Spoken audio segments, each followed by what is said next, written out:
Hello, Namaskar. I am Dr. Sanjay Kumar Saxena.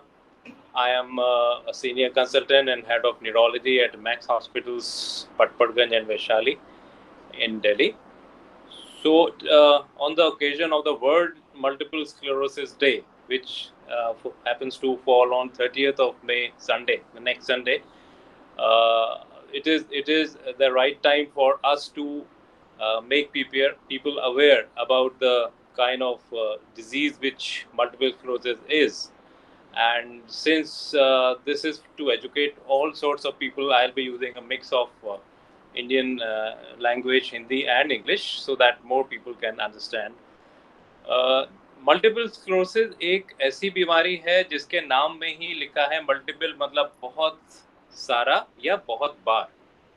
दो चीजें हो सकती है मल्टीपल में, या तो एक ही चीज एक ही साथ हो या बार बार रिपीट करे। तो मल्टीपल स्क्लेरोसिस में बार बार रिपीट होने के चांसेस ज्यादा हैं उन पर्टिकुलर अटैक्स को, जिसको हम रिलैप्स कहते हैं।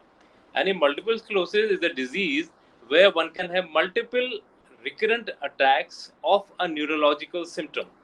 और ये यूजुअली ब्रेन के वाइट मैटर जो होता है उसमें माइलिन शीप को इफेक्ट पड़ता है, और it is considered to be an autoimmune disorder. Autoimmune का मतलब होता है कि हमारा खुद का जो इम्यून सिस्टम है वो ये समझता है कि जो हमारे ब्रेन की कुछ खास लेयर्स होती हैं या वाइट वाइट ट्रैक होता है, माइलिन शीथ होती है, वो डिजीज हो गई है या एक हमारी बॉडी का पार्ट ना होकर एक फॉरेन मटेरियल है, तो उसको अटैक करता है ये समझ के कि ये कोई ऑर्गेनिज्म है जो बॉडी को हार्म करता है। तो ये एक क्यों होता है ये अभी तक प्रूव नहीं हो पाया, लेकिन जो दो थियरीज इसकी जो सबसे ज्यादा मानी जाती हैं वर्ल्ड में, एक ये है कि ये एक इन्वायरमेंटल फैक्टर्स जो होते हैं वो काफी रोल प्ले करते हैं। इन्वायरमेंटल फैक्टर्स का मतलब होता है कि आप कि जहाँ रहते हैं वहाँ क्लाइमेट कैसी है, वहाँ पर टेम्परेचर कितना रहता है। यूजुअली ये देखा जाता है कि जहाँ ज़्यादा सर्दी होती है ठंडे इलाकों में मल्टीपल स्क्लेरोसिस की इंसिडेंस ज़्यादा होती है। फॉर एग्जांपल अगर हम यूरोप, यूएस, ऑस्ट्रेलिया की बात करें, हालांकि ऑफ लेट ये देखा गया कि वो कंट्रीज जहाँ पर क्लाइमेट ठंडी नहीं है, जैसे कि हम भारत की बात करते हैं, यहाँ भी ये बीमारी काफ़ी होती है। पहले शायद इंसिडेंस नहीं पता होती थी क्योंकि हमारे कंट्री में इतनी डायग्नोस्टिक फैसिलिटीज नहीं थी, थोड़ा लैक ऑफ अवेयरनेस था लोगों में, वो आगे नहीं आते थे डॉक्टर से मिलने। तो एक फैक्टर ये हो गया कि शायद क्लाइमेट, ठंडी क्लाइमेट का रोल उसमें होता है। बाकी फैक्टर जो एनवायरमेंटल हो सकते हैं, कुछ लोगों में ये पाया गया कि एक इन्फेक्शन होता है जिसको viral infection, Epstein Barr virus से एक बार स्टडीज आई थी कि अगर किसी को एक वायरल इन्फेक्शन हो जाए जिसमें एबनॉर्मल सेल्स प्रोड्यूस होती हैं लिम्फेटिक सिस्टम में और हमारे इम्यून सिस्टम में, वो ब्रेन में जाके इम्पैक्ट कर सकती हैं। एक फैक्टर ये हो सकता है, लेकिन इसका कोई बहुत लार्ज स्टडी या एविडेंस नहीं है। कुछ डाइटरी फैक्टर्स रोल प्ले करते हैं, उसमें सबसे इंपॉर्टेंट पाया गया है कि उन लोगों को जिनमें विटामिन डी डेफिशिएंसी होती है, और vitamin D again we can correlate to cold climate, temperate climate, जहाँ पर सन कम निकलता है वहाँ डेफिशिएंसी ज़्यादा होती है। लेकिन अब विटामिन डी आप लोग जानते हैं पूरी दुनिया में कम पाया गया, और vitamin D is very vital for most of the functions of the body including the brain. उसके अलावा कुछ फैक्टर्स ये देखे गए, जैसे स्मोकिंग जो करते हैं लोग उनमें ज़्यादा होने के चांसेस होते हैं, या अल्कोहल लेते हैं, या जिनमें फैट ज़्यादा होता है, ओबीज लोग होते हैं। उसके अलावा बहुत सारी आर्टिकल्स हैं, बहुत सारी रिसर्च पेपर्स हैं जिसमें कहीं ना कहीं इन्वायरमेंटल फैक्टर्स का कोरिलेशनशिप पाया गया, जैसे टॉक्सिन्स होते हैं या लाइफस्टाइल होता है। दूसरा, एक तो इन्वायरमेंटल फैक्टर हो गया, दूसरा होता है जेनेटिक्स। ये देखा गया कि कुछ एपिजेनेटिक्स होती है एक चीज, एपिजेनेटिक फैक्टर्स होते हैं जो जीन्स को स्टिमुलेट कर सकते हैं। कुछ बीमारियां होती हैं जो जेनेटिक होती हैं, ये जेनेटिक बीमारी नहीं है, लेकिन it is an interplay between the environmental factors and genetic factors. तो कुछ एनवायरमेंटल फैक्टर्स ऐसे होते हैं जो जीन्स को ट्रिगर ऑन कर देते हैं और शायद मल्टीपल स्क्लेरोसिस जैसी बीमारी पैदा हो जाती है। तो ये शायद सबसे ज्यादा एक्सेप्टेड थ्योरी है जिसकी वजह से हम लोग मल्टीपल स्क्लेरोसिस क्यों होती है अगर हम समझना चाहते हैं तो समझ सकते हैं। अब इम्पोर्टेंट ये कि मल्टीपल स्क्लेरोसिस मल्टीपल हो रही है क्या है, किस उम्र में होती है, कितना इफेक्ट पड़ता है, क्या ये क्योर हो सकती है, तो इसका मैं जवाब आगे कुछ क्षणों में दूंगा आपको। ये यूजुअली यंग पीपल की बीमारी है। ये इस बीमारी के साथ एक एक it's a kind of unfortunate thing कि यंग पीपल को ज़्यादा अफेक्ट करती है, and it is seen to affect people in their third decade, fourth decade maximum incidence, लेकिन बच्चों में भी हो सकती है और बियॉन्ड 50 और 60 ईयर्स एज में भी हो सकती है, बट चांसेस कम हो जाते हैं। तो प्रेडोमिनेटली थर्ड फोर्थ डिकेड में होती है। ये ब्रेन के किसी भी पार्ट को इन्वॉल्व कर सकती है। जिस पार्ट को इन्वॉल्व करती है, जिस एरिया की नसों पर ये माइलिन शीथ में सूजन आती है पहले, फिर धीरे धीरे वो श्रिंक कर जाती हैं और ब्रेन की सेल्स को भी डेड कर देती हैं आगे जाके। तो इसलिए किस भाग में हो रही है ये समझना जरूरी है। सबसे कॉमन भाग जो देखे जाते हैं वो होता है कई बार आंखों की नर्व, यानी लोगों को सिम्टम आते हैं कि आंखों की रोशनी चली गई। अगर किसी इंसान की एक आंख या रेयरली दोनों आंखों में रोशनी में फर्क पड़ गया, अगर आप आंख बंद करके देखते हैं आपको लगता है कि एक आंख से कुछ डार्क दिख रहा है, लाइट हल्की दिख रही है, वोल्टेज जैसे डाउन हो गया, दूसरी आंख ठीक है या दोनों से वोल्टेज कम है या क्लैरिटी नहीं है आपको, और आंख में दर्द हो रहा है अगर आपको आंख का मूवमेंट करने से, तो ये शायद मल्टीपल स्क्लेरोसिस जैसे लक्षण हो सकते हैं। तो इसको कभी भी इग्नोर ना करें। एक तो आपकी रोशनी कम है, आप भाग के जाएंगे डॉक्टर साहब के पास, पहले आई डॉक्टर साहब पे जाएंगे, ऑप्थेल्मोलॉजिस्ट के पास, obviously the needful will be done there, and if it is a beginning of multiple sclerosis then it has to be dealt in the proper direction. दूसरे सिम्टम जो हो सकते हैं आंख के नर्व के अलावा कॉमनली ये देखा जाता है कि बॉडी के किसी भी भाग में कुछ वेग से सिम्टम होते हैं, जैसे झंझनाहट होने लगी, टिंगलिंग हो रही है, एक साइड में होने के चांसेस ज़्यादा है, हाथ या पैर में, या चलने में लड़खड़ाहट होने लगती है, या थोड़ी थोड़ी फंक्शन की डेफिसिट आती है किसी एक पर्टिकुलर हाथ में या बॉडी के किसी भी अंग में या किसी भी लिम्ब में, तो वो भी एक लक्षण मल्टीपल स्क्लेरोसिस का हो सकता है। लेकिन इसके साथ एक अच्छी बात भी है और शायद लॉन्ग रन में शायद अच्छी नहीं भी हो, कि ये जो अटैक होते हैं ये कई बार अपने आप भी ठीक हो जाते हैं कुछ हद तक। जैसे आपकी आंख की रोशनी गई, आप अगर ट्रीटमेंट लेंगे तो बहुत ही जरूरी है लेना, और अच्छी बात है, सो दैट डायग्नोसिस बने और ट्रीटमेंट स्टार्ट हो। लेकिन अगर आप उस चीज को नहीं पकड़ पा रहे हैं, आप नहीं गए, तब भी शायद सुधार हो जाएगा। सिमिलरली अगर हाथ या पैर में या स्पाइनल कॉर्ड में कोई लीजन है, तो आपके दोनों पैरों में कोई तकलीफ या झंझनाहट या चलने की प्रॉब्लम आई है, तो भी ये सिम्टम कुछ हद तक ऑटोमेटिकली ठीक होते हैं, क्योंकि जब ये इनिशियल अटैक होता है इस बीमारी का, जिसको अटैक या रिलैप्स बोलते हैं, तो उसमें उस पर्टिकुलर नस में ब्रेन की या स्पाइनल कॉर्ड की सूजन आती है, और सूजन नेचुरल वे में धीरे धीरे धीरे कम हो जाती है, जिससे कि लक्षण कम हो जाते हैं। लेकिन अगर हमने ट्रीटमेंट नहीं लिया, तो जिस जगह भी ब्रेन के या स्पाइनल कॉर्ड के या नर्व के किसी भी भाग में स्वेलिंग आई है, वो सूजन या स्वेलिंग अगर अपने आप ठीक होती है तो वो हीलिंग प्रॉपर नहीं होगी, और धीरे धीरे जाके जिस ब्रेन सेल्स से वो कनेक्टेड होती है, वो ब्रेन सेल्स भी धीरे धीरे डेड होने लगते हैं। तो सबसे इंपॉर्टेंट है कि मल्टीपल स्क्लेरोसिस एक बीमारी ऐसी है जिसमें लक्षण कुछ भी हो सकते हैं। कुछ कॉमन सिम्टम मैंने आपको बता दिया, आप लोग जागरूक रहिए। अगर खास तौर से उस एज ग्रुप में है, एडोलेसेंस से लेके 40 या 50 इयर्स तक की एज ग्रुप में सिम्टम हो सकते हैं कॉमनली, तो आप इमीडिएटली कंसर्न करिए। बाकी किसी भी एज ग्रुप में ये हो तभी डॉक्टर पे इमीडिएटली जाके उनको कंसल्ट करना चाहिए, एंड ऑब्वियसली आप फिजिशियन के थ्रू फिर न्यूरोलॉजिस्ट पे भी जाएंगे जो उसको पर्टिकुलरली ट्रीट करते हैं। ये क्योरेबल है कि नहीं, ये एक बड़ा कंट्रोवर्शियल इसका आंसर है। स्ट्रेट आंसर मैं नहीं दूंगा इसका।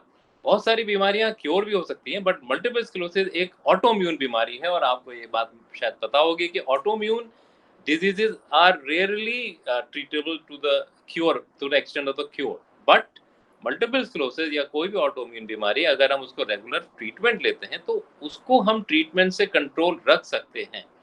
मल्टीपल स्क्लेरोसिस के कॉमन टाइप जो होती है वो मैंने आपको बताया, रिलैप्सिंग रेमिटिंग होती है, यानी अटैक होगा फिर वो कम होगा, आप ट्रीटमेंट लेते हैं तो अच्छे से ट्रीट होगा, नहीं लेंगे तो भी कम हो जाएगा, और फिर ये अटैक होगा। बार बार अगर अटैक होते चले जाते हैं ब्रेन में, स्पाइनल कॉर्ड में, नर्व्स में, तो ये परमानेंट स्कारिंग कर देते हैं ब्रेन की, स्पाइनल कॉर्ड की, और फिर उसके बाद डिसेबिलिटी बढ़ती चली जाती है।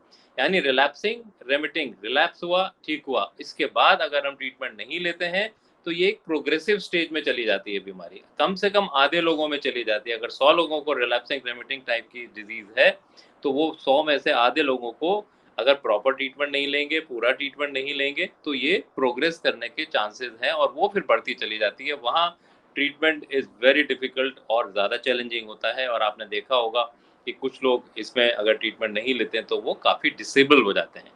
ये जानलेवा बीमारी नहीं है, लेकिन परमानेंट डिसेबिलिटी छोड़ सकती है, और काफी लोग एक स्टेज में अगर ट्रीटमेंट नहीं लेते हैं तो वो व्हील चेयर बाउंड तक हो सकते हैं। लेकिन द सिल्वर लाइनिंग इज कि आज के दौर में we have got number of treatment options. Only thing is you should be aware, you should consult your neurologist or physician as early as possible so that a diagnosis can be claimed. अगर early diagnosis होगी, पहला ही attack हो और आपकी diagnosis हो गई, तो आपको proper treatment under the guidance of a neurologist अगर स्टार्ट हो जाता है, तो चांसेस बहुत कम है कि ये बीमारी तेजी से बढ़ेगी।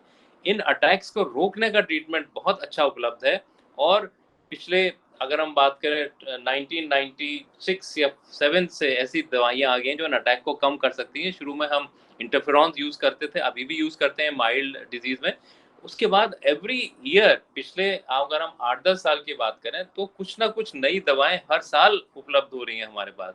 हर साल 2-3 दवाइयों को अप्रूवल मिलता है और हमारे पास अब ओरल मेडिकेशन भी हैं पिछले करीब 10 साल से, जो हम यूज़ करते हैं तो वो अटैक के होने की संभावना को कम करती चली जाती हैं। वेरी फ्यू पेशेंट्स हैं जो इन दवाइयों से रिस्पॉन्ड नहीं करती, तो उनके लिए हमारे पास और स्ट्रॉन्ग मेडिसिन भी अब आ गई हैं। और अब यहाँ तक मेडिसिन हैं कि अगर आप 1 साल तक या 2 साल तक ट्रीटमेंट लें, उसके बाद ट्रीटमेंट भी नहीं लेंगे, तब भी बीमारी कंट्रोल में रहने की संभावना बहुत बढ़ जाएगी। तो इसमें पॉजिटिविटी ये है कि हमारे पास ट्रीटमेंट ऑप्शंस हैं। इम्पोर्टेंट है कि हम टाइमली स्टार्ट करें। अगर हम जो भी ट्रीटमेंट लेट स्टार्ट करेंगे, by that time we would have been late, क्योंकि अगर हम लेट हो गए, ब्रेन सेल्स ऑलरेडी डैमेज होने लगे या न्यूरोनल डेथ होने लगी, तो हम शायद उसको रिवर्ट बैक नहीं कर पाएंगे। लेकिन फिर भी आगे बढ़ने की जो और अटैक होने की संभावना है और डैमेज होने की संभावना है ब्रेन स्पाइनल कॉर्ड को, उसको हम ज़रूर कम कर सकते हैं। सो आप लोगों को घबराने की बात नहीं है। अगर इस तरह के सिम्टम है, उसको अर्जेंटली पकड़ना है, डायग्नोज करना है और ट्रीटमेंट स्टार्ट हो जाएगा। ट्रीटमेंट लेंगे तो majority of the people they live normal life span इसमें कम नहीं होता। अगर आप जागरूक हैं, अपना न्यूरोलॉजिस्ट के ट्रीटमेंट में चल रहे हैं, अपने डाइट का ध्यान रख रहे हैं, अपनी लाइफस्टाइल का ध्यान रख रहे हैं, तो आपको शायद नॉर्मल लाइफ व्यापन करने में कोई नहीं रोक सकता। लेकिन आपको अवेयर होना पड़ेगा, मोटिवेटेड रहना पड़ेगा, बीमारी से लड़ने की क्षमता होनी चाहिए, and then world is yours. तो आप इसको कंट्रोल कर सकते हैं। तो today on the occasion of the world multiple sclerosis day, my जो मैं आपसे एक आह्वान, एक विनती करता हूँ, वो ये है कि इस बीमारी के लक्षण को आप जितना जल्दी समझ के, चाहे वो निकले या ना निकले, आपको इग्नोर नहीं करना है। कॉन्टैक्ट योर न्यूरोलॉजिस्ट और फिजिशियन अवेलेबिलिटी के हिसाब से। अगर वो इन्वेस्टिगेट करते हैं, उनको लगता है कि मल्टीपल स्क्लेरोसिस जैसा है बीमारी, तो उसका ट्रीटमेंट में डिले नहीं करिए। एंड इम्पॉर्टेंटली, अब ये जो मेडिसिन हैं, पहले they used to be very very expensive, क्योंकि इंडिया में नहीं बनती थी, बाहर से इंपोर्ट करनी पड़ती थी। अब ये मेडिसिन इंडिया में बनती हैं। Cost of therapy has gone down.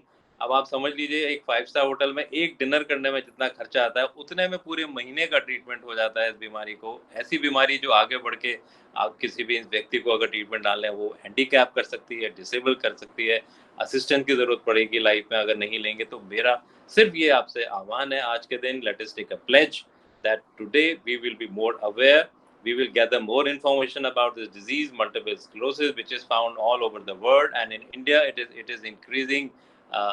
Every year we are finding that new number of cases are being added up. So the thing is कि आपको ये रियलाइज करना है कि इस बीमारी को हम पहले ही समझने की कोशिश करें। अगर किसी में भी लक्षण आते हैं हमारे में, या किसी भी हमारे फ्रेंड सर्कल में, या किसी कुलीग में, या घर में, हम अर्जेंट बेसिस पर उसको डायग्नोज करने की कोशिश, अपने डॉक्टर साहब पे जाएं, डायग्नोसिस हो, और ट्रीटमेंट अगर सजेस्टेड है तो उसको स्टार्ट कर दें timely, so that you can live a normal healthy life like any other person. और जिन लोगों को हो चुकी है बीमारी, डायग्नोज्ड है वो मल्टीपल स्क्लेरोसिस, तो उनको और ज़्यादा केयरफुल रहना है कि अपनी बीमारी को जो एक पाथ है रिकवरी का या ट्रीटमेंट का, उससे डिविएट नहीं होना है। बाकी जो ऑप्शंस इतने सारे इंटरनेट वगैरह पे आते हैं, उससे इन्फ्लुएंस प्लीज मत होइए, जिसमें हर्बल या मैजिक या कोई मिराकल ऐसे ट्रीटमेंट चलते हैं जिनका कोई रोल नहीं है। साइंस के हिसाब से चलिए, follow your clinician.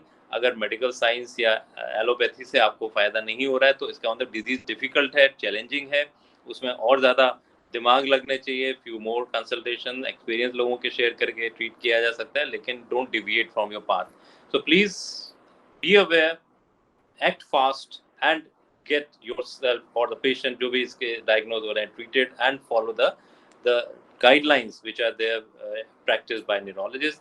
So I hope everybody, nobody should get this disease, but there are ways to prevent it. Lifestyle अच्छा रखिए आप लोग, अपना डाइट ठीक रखिए, अपनी डेफिशिएंसीज को पूरा करिए, एंड अगर फैमिली हिस्ट्री है, वैसे तो ये जेनेटिक नहीं है, लेकिन अगर किसी को है फैमिली में, तो आप थोड़ा सा केयरफुल रहिए, कंसल्ट करते रहिए टाइम पर, और मेरे ख्याल से हम इस बीमारी को जीत सकते हैं। Only thing which is lacking is lack of awareness कि ये बीमारी क्या होती है और उसका ट्रीटमेंट भी है।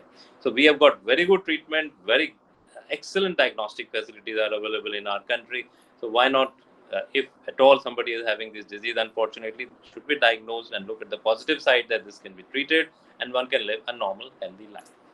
Thank you very much for your kind patience, and I hope I could give you some information about the disease so that we can win over this disease.